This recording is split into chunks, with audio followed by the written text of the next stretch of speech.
오늘 우리가 살펴본 말씀은 요한 3서입니다. 요한 3서는 사랑의 사도인 요한이 이 기록한 세 편의 편지 가운데의 마지막 편지입니다.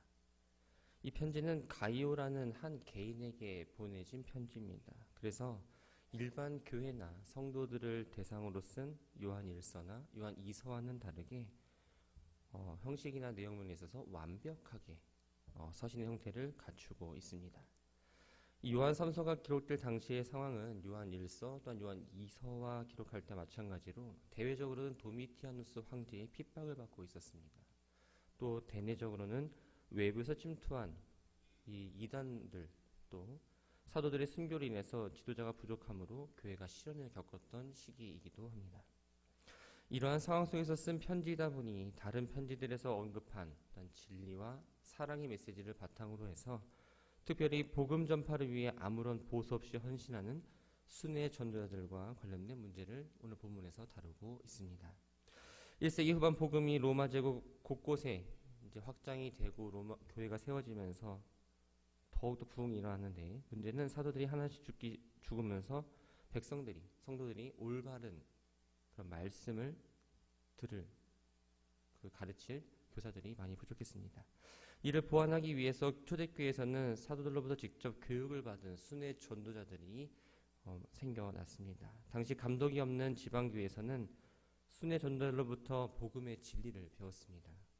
성도들은 각 지역을 순회하는 이들을 영접하고 극진히 대접해야 되는 걸 의무처럼 여겼죠. 그런데 교회에서는 참된 진리를 가르치는 이 순회 전도자들을 영접하지 않고 배척하는 일도 있었습니다. 오늘 본문에서는 이러한 사례의 대표적인 인물로서 바로 디오드레베라는 사람을 소개합니다. 디오드레베는 자신의 권력과 권위에 앞서서 순회 전도자들을 환대하는 것을 거부했고 요한의 권위에 도전했습니다.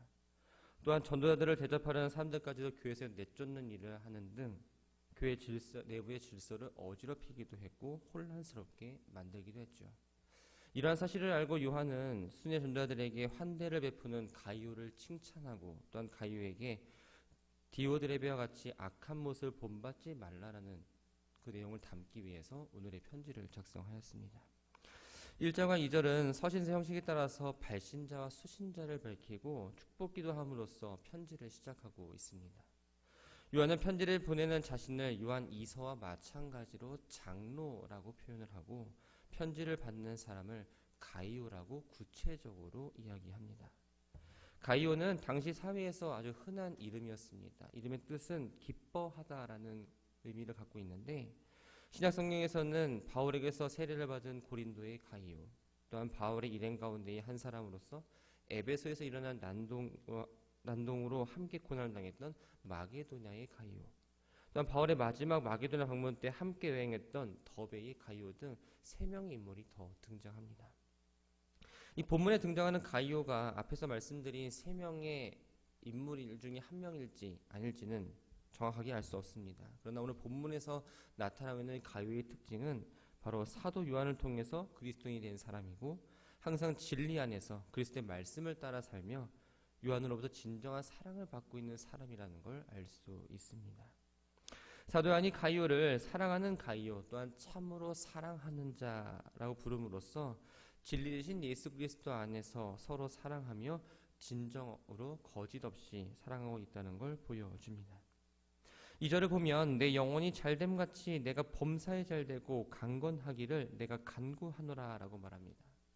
내 영혼이 잘됨같이 라는 이 표현은 가이오가 하나님과 지금 건강한 영적 관계를 맺고 있으며 그의 믿음이 바르게 서 있다는 걸 의미합니다. 잘되다라는 이 말은 좋은 길로 인도함을 받는다라는 의미인데 비유적으로는 성공하다 혹은 번영하다라는 의미가 있습니다. 즉 사도 요한은 지금 가이오가 영적으로 부유하고 또한 강건한 것처럼 가이오가 하는 일에 있어서도 잘되고 육체적으로도 건강하기를 하나님께 기도하고 있는 거죠. 3절과 4절은 요한 2서의 4절에서 사도 요한이 드러낸 마음이 동일하게 나타납니다.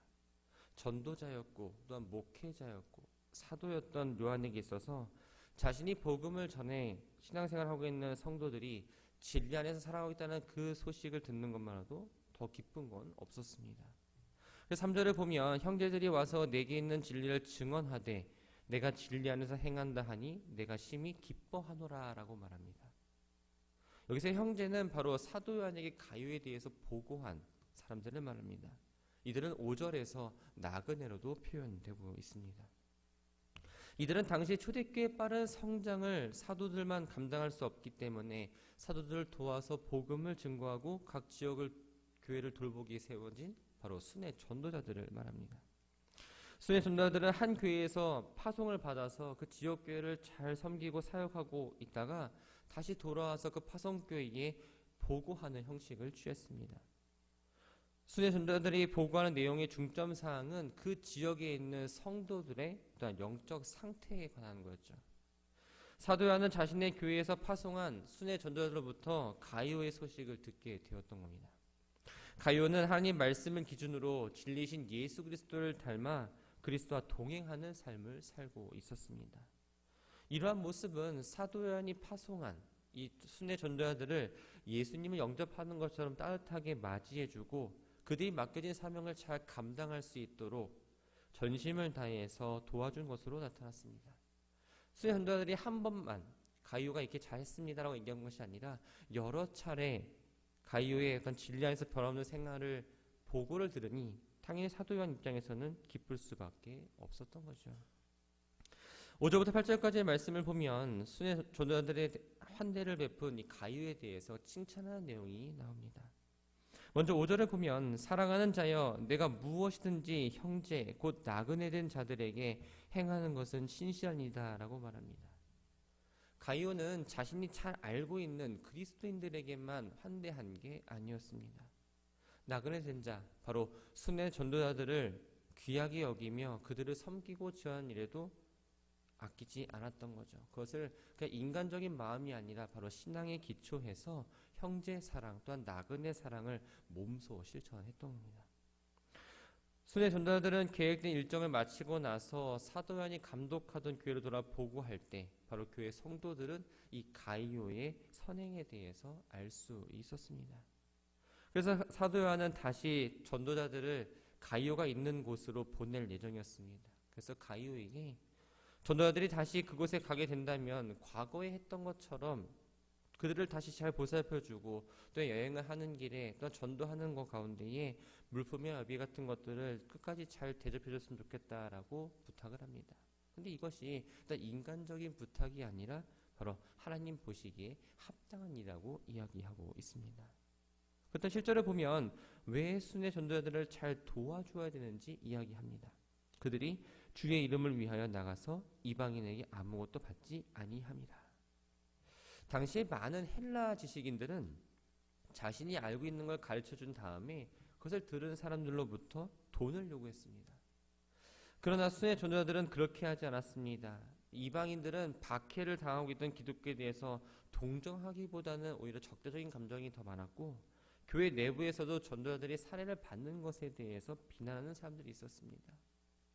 전도자들은 이러한 상황을 고려해서 이방인들을 향해 복음 전파 사역이 혹시라도 방해가 되지 않을까라는 마음에 그 누구도 복음을 전하고 나서 물질을 요구하지 않았던 거죠. 당연히 가지고 있는 게 없으니 궁핍할 수밖에 없었습니다. 그래서 8절을 보면 우리가 이 같은 자들을 영접하는 것이 마땅하다라고 말합니다. 여기서 우리는 바로 그리스도를 믿는 모든 그리스도인들을 의미합니다. 우리라는 표현을 통해서 모든 그리스도인들은 곧 그리스도의 복음을 전하는 전도자들과 공동 운명체라는 사실을 알려줍니다. 그렇기 때문에 전도자들을 잘 영접하는 것이 어떻게 보면 의무이자 당연했던 일이었던 거죠.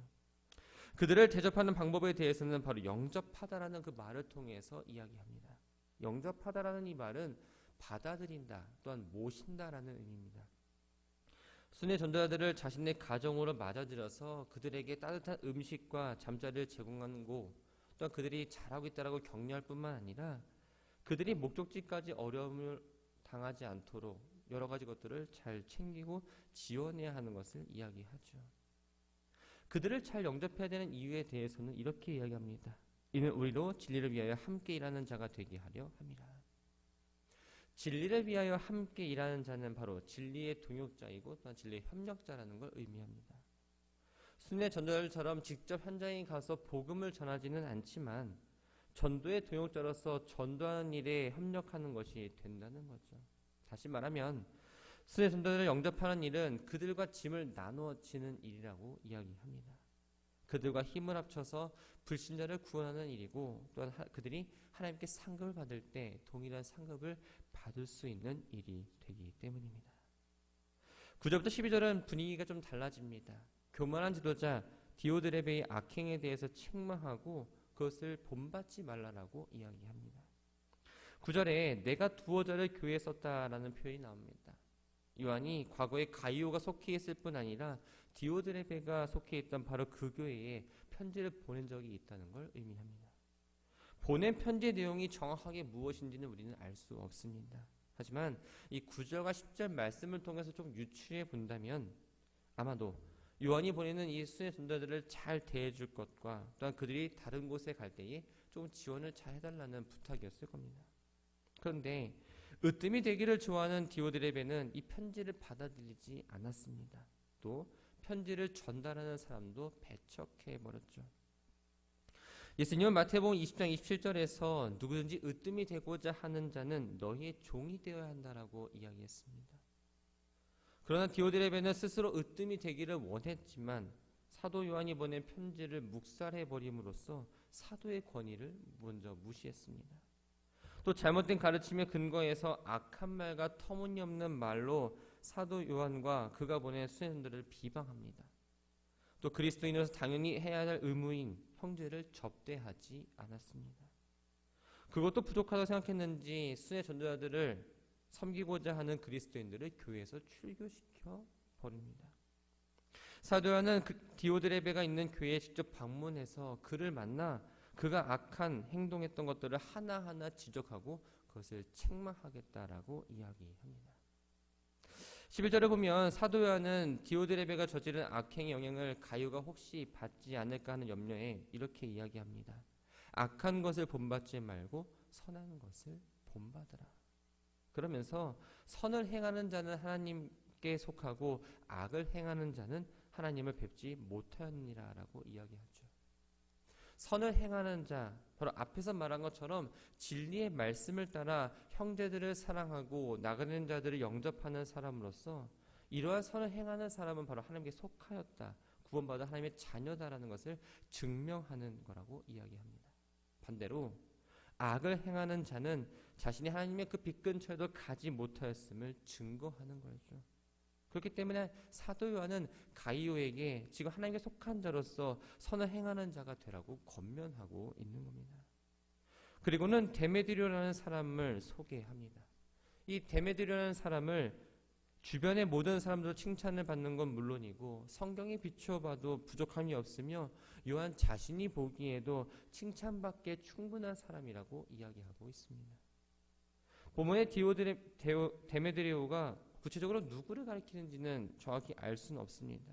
그러나 중요한 건 이 데메드리오가 바로 디오드레베와는 대조적으로 다른 선을 행하는 사람이라는 거죠. 요한이 이 데메드리오를 소개한 건 가이오가 바로 믿음과 인격이 이미 검증된 일꾼인 데메드리오를 안심하게 맞이하고 그와 함께 교회를 돕게 하고자 하는 목적으로 그를 소개하고 있습니다. 13절부터 15절까지의 말씀은 편지의 마지막 부분입니다. 요한 이서의 마지막 부분과 마찬가지로 편지에 쓸 것이 더 많지만 더 기록하지 않고 빠른 시일 내에 교회를 방문해서 얼굴을 마주하며 여러 가지 문제들을 이야기하겠다라고 이야기합니다. 그래서 마지막으로 자신을 비롯한 예배석 교회 성도들이 가이오에게 평강이 있기를 바란다라는 안부를 전하면서 이 요한의 마음을 가이오가 그 교회 성도들 한 사람 한 사람에게 직접 전해주기를 바라며 오늘의 편지를 마무리합니다. 말씀을 정리합니다. 디오드레베는 교회 안에서 커다란 영향력을 끼치고 있는 사람이었습니다. 그러나 사도 요한은 디오드레베를 바로 으뜸이 되기를 원하는 자라고 하면서 경계합니다. 이 사람은 요한의 방문을 좋아하지 않았고 교제하는 것도 좋아하지 않았습니다. 왜 그랬을까요? 교회의 지도자로서 계속 주도권을 행사하는 위치에 있었기 때문입니다. 이런 이유로 사도 요한에 대해서 부정적인 소문을 퍼뜨리기도 했고 교회에 방문한 형제들을 대접하기는커녕 그들을 대접하려는 사람들까지도 막았습니다. 자신의 권위가 누군가에게 의해 조금이라도 손상되는 걸 원치 않았기 때문이었죠. 우리가 교회 공동체에서 조심하고 경계하는 것이 바로 이러한 교만입니다. 우리는 다른 사람보다 권위 있는 자리를 앉기를 원하거나 자기 뜻을 이루기 위해서 교만한 태도를 버려야 합니다. 교만한 태도로 교회를 어지럽히게 하는 건 하나님을 알지 못하는 사람이 하는 행동이고 진리에서 이탈한 행동을 하는 겁니다. 교회의 머리는 오직 그리스도 되시는 한 분, 주님이십니다. 교회의 모든 지체는 서로 섬겨야 될 형제요 자매입니다. 교회에서 주어진 직분은 계급이 아니라는 거죠. 교회의 사역은 또한 하나님의 일을 하는 것이지 내 이름을 드러내기 위한 일들이 아닙니다. 혹 내 안에 자리 잡고 있는 어떤 교만함이 있다면 그 교만함을 십자가 앞에 내려놓으시기 바랍니다. 오직 교회의 머리 되시는 예수 그리스도의 이름을 높이는 겸손한 믿음의 자녀들이 되어야 합니다. 우리에게 맡겨진 직분, 어떠한 계급, 위치, 명함이 아니라 우리가 봉사의 분량의 그릇이라고 생각하시기 바랍니다. 교회 공동체 안에서 여러분들은 또 저는 어떤 사람으로 지금 평가를 받고 있을까요? 우리는 죄인들을 위해 기꺼이 몸을 내어주신 예수님처럼 내 안에 있는 교만한 자아를 기꺼이 부인할 수 있어야 합니다. 교만하지 않고 겸손한 모습, 우리들의 만들어진 모습이 아니라 내 안에 예수 그리스도가 있을 때 나타날 수 있는 모습입니다. 바라기는 형식적으로 사랑하는 것이 아니라 늘 진리 안에 거하시기 바랍니다. 입술의 고백이 삶의 고백으로 나타나시기 바랍니다. 우리가 진리 안에 있을 때 바로 그 안에 있는 예수 그리스도를 통해서 우리는 온전한 사랑을 할 수 있습니다. 용서할 수 있고요. 부족함을 이해할 수 있고요. 또한 그 부족함을 보고 채워줄 수 있는 마음이 생깁니다. 우리 교회 안에 우리는 하나입니다. 하나의 퍼즐 한 조각들이 모였습니다. 퍼즐이 모여서 예쁜 그림을 만드는 것처럼 우리 한 사람 한 사람이 그 자리를 지켜서 교회를 섬기며 우리 교회가 더욱 하나님 보시기에 좋은 교회, 또 하나님 보시기에 좋은 성도로 나아가는 모든 이들 되기를 주님의 이름으로 축원합니다.